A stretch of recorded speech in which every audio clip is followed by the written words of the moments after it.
American consumers spend $12 billion per year on AI services. That's the GDP of Somalia.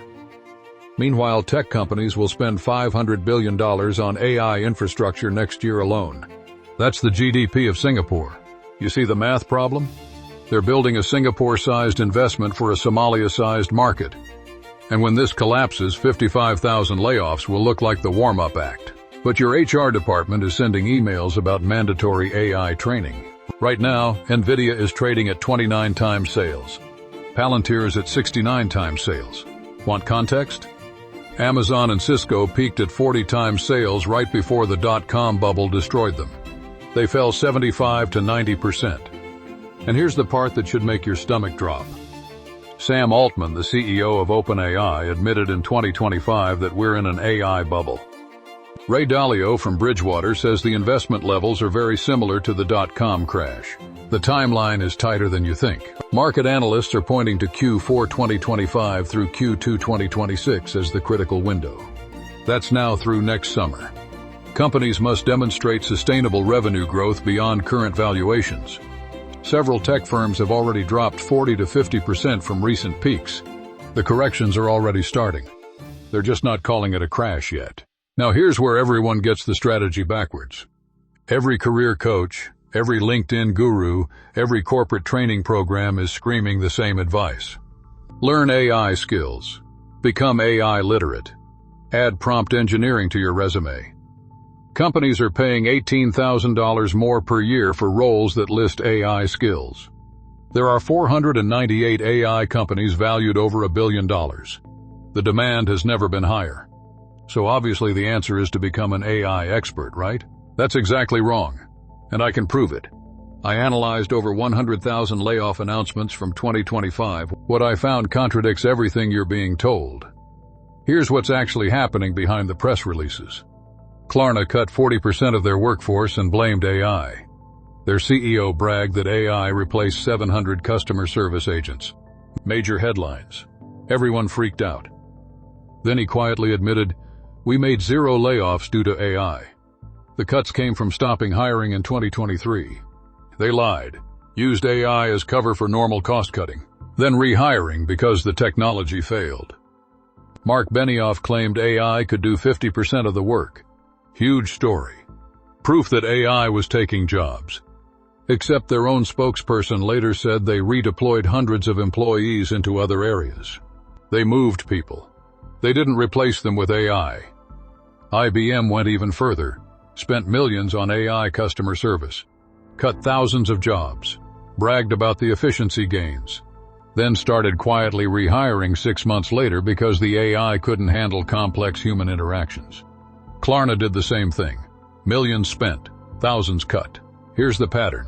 They're not firing you for AI, they're firing you with an AI excuse. It sounds better to investors. Stock prices go up when you say AI. It lets them avoid admitting they overhired during COVID. But the technology isn't actually replacing the work. Not yet.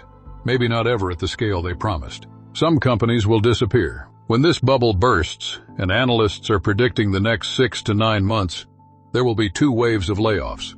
Everyone's focused on wave 1. That's the obvious crash. When Nvidia drops 75%, when AI startups run out of funding, when $3 trillion in data center investments become stranded assets, the tech sector will collapse like 2001. Bad, but predictable. Tech workers will get hit. Stock portfolios will crater. That's $1.5 trillion in debt that needs to produce returns. And almost nobody is preparing for it.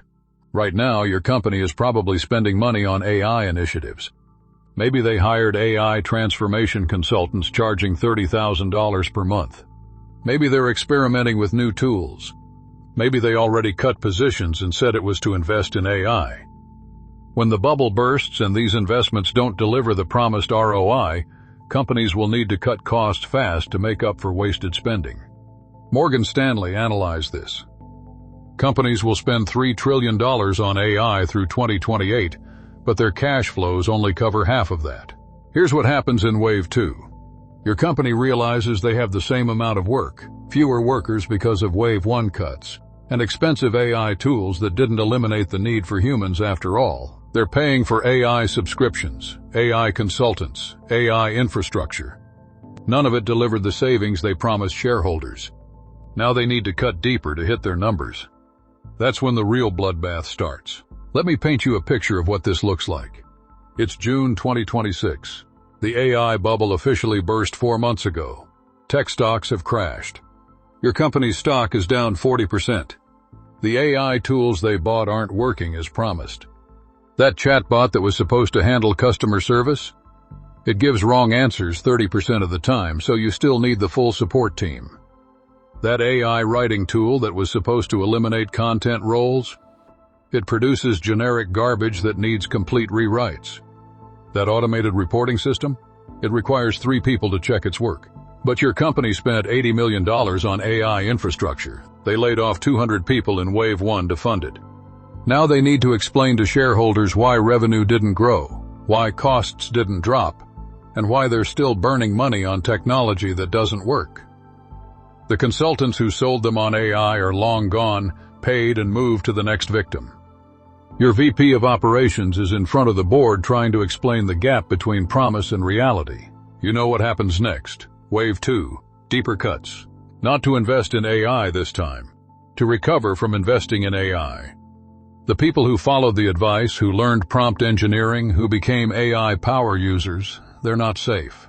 Because the tools they specialized in are getting canceled. The projects they worked on are getting shut down. The efficiency they created wasn't real.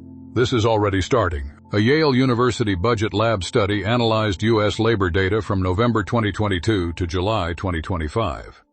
They found that only 1% of service firms reported laying off workers due to AI in the past 6 months. That's down from 10% last year. Yet we're seeing record layoffs. 180,000 tech workers cut in 2025 alone. That's 489 jobs lost per day. The AI excuse is collapsing under scrutiny. MIT just released a study that analyzed 300 AI deployments and interviewed 52 executives. They found that most tools fail to contribute to profits due to brittle workflows and misalignment with operations. Internal AI builds succeed only 33% of the time compared to 67% for purchase solutions. Companies have no idea what they're doing with AI, but they're happy to use it as cover for layoffs they planned anyway. So what's the actual survival strategy? Here's what the data shows works, and it's not what anyone's telling you. The conventional wisdom is wrong. Don't build your career around AI tools that might not exist in 2 years. Build your career around problems that need solving whether AI works or not. Bill Gates identified 3 categories that survive. Engineers who build AI, not just use it. Energy researchers who power AI infrastructure. Biologists who use AI as a tool for discovery, not a replacement for judgment. Notice the pattern? These roles use AI to enhance human decision-making, not replace it. Here's your 3-part framework. First, become AI adjacent, not AI dependent. According to World Economic Forum data, 49% of employees with AI skills get retained during layoffs. But here's the interesting part.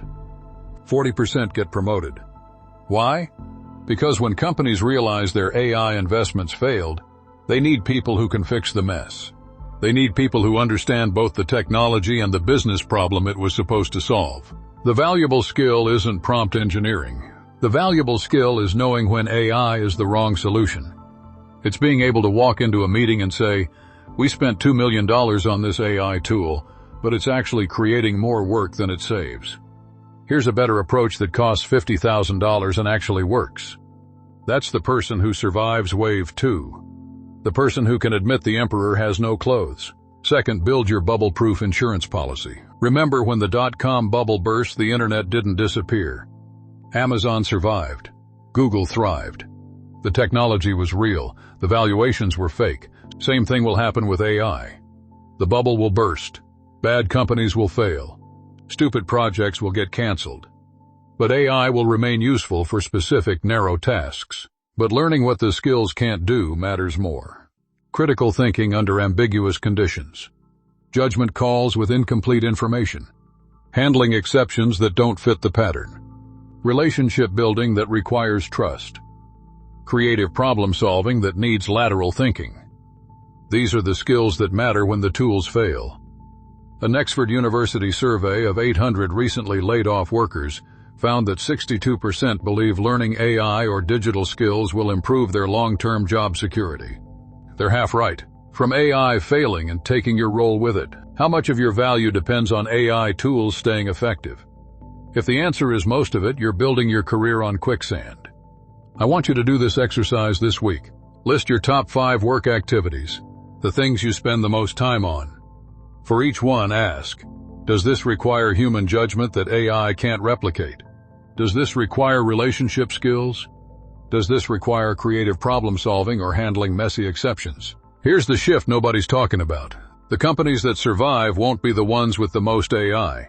They'll be the ones with the best people who know when to use it and when not to. When you can walk into a room and explain why the $50 million AI project should be canceled, and here's the $50,000 solution that actually works, you become indispensable. When everyone else is doubling down on AI, the contrarian who can articulate what it can't do becomes the most valuable person in the room. The World Economic Forum predicts 50% of employees will need reskilling by 2025 as technology adoption increases. That's now. But here's what they're not saying. Reskilling doesn't mean learning the new technology. It means learning how to work alongside technology that fails 30% of the time, how to fix the messes it creates, how to handle the exceptions it can't process, how to maintain relationships when the chatbot gives wrong answers. Those are the skills that survive both waves. Be the realist who can explain exactly what it can and can't do. First, identify which of your skills require human judgment versus which are algorithmic tasks. Make a list. Be honest. Second, start documenting every time an AI tool fails at your company. Every wrong answer the chatbot gives. Every time the automated system needs manual intervention. Every instance where human judgment saved a project. Build your evidence that AI isn't magic. Third, position yourself as the person who understands both the promise and the limitations. The bubble isn't the risk. The cover-up after the bubble is the risk. When companies spent $3 trillion and need to explain why it didn't work, they'll look for scapegoats. Don't be the person whose entire value proposition depended on tools that failed. Be the person who can explain why they failed and what actually works instead. Here's your memorable takeaway. They're not replacing you with AI. They're replacing you with someone who knows what AI can't do. Learn that. Document that. Position yourself around that. Because when this bubble bursts, and the timeline is 6 to 9 months, the best AI tool in the world won't save your job. But knowing exactly what it can't do might. Do this before the end of the week. The dominoes are already falling. You just can't see them yet.